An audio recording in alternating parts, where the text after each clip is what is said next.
Se kjo është dilema më e madhe. Janë disa pogače, për shembull nga ana e vjerës tem, janë disa pogače që alo ma çish me bën të nesërmen.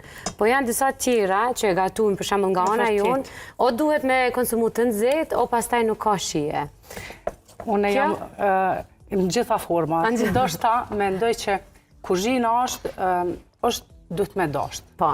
Për me pas një gatis duhur, është e dashuria që bën. E mendoj që sa herë bën me dashuria ato janë të mira. Edhe janë qëndrueshme. Po ku qëndron pogaça tash alo pa e nxjerr mirë prej furrës ka me shku. Veç ju boft mirë. Ka receta të ndryshme. Tash varet se si kanë qenë kushtet ekonomike të parëve tonë. Për shembull ka nana tona kanë gatu shujtë kësi pogace të mira edhe me pak përbërs. Po vetëm ujë mirë. Me gjëra elementare, me ujë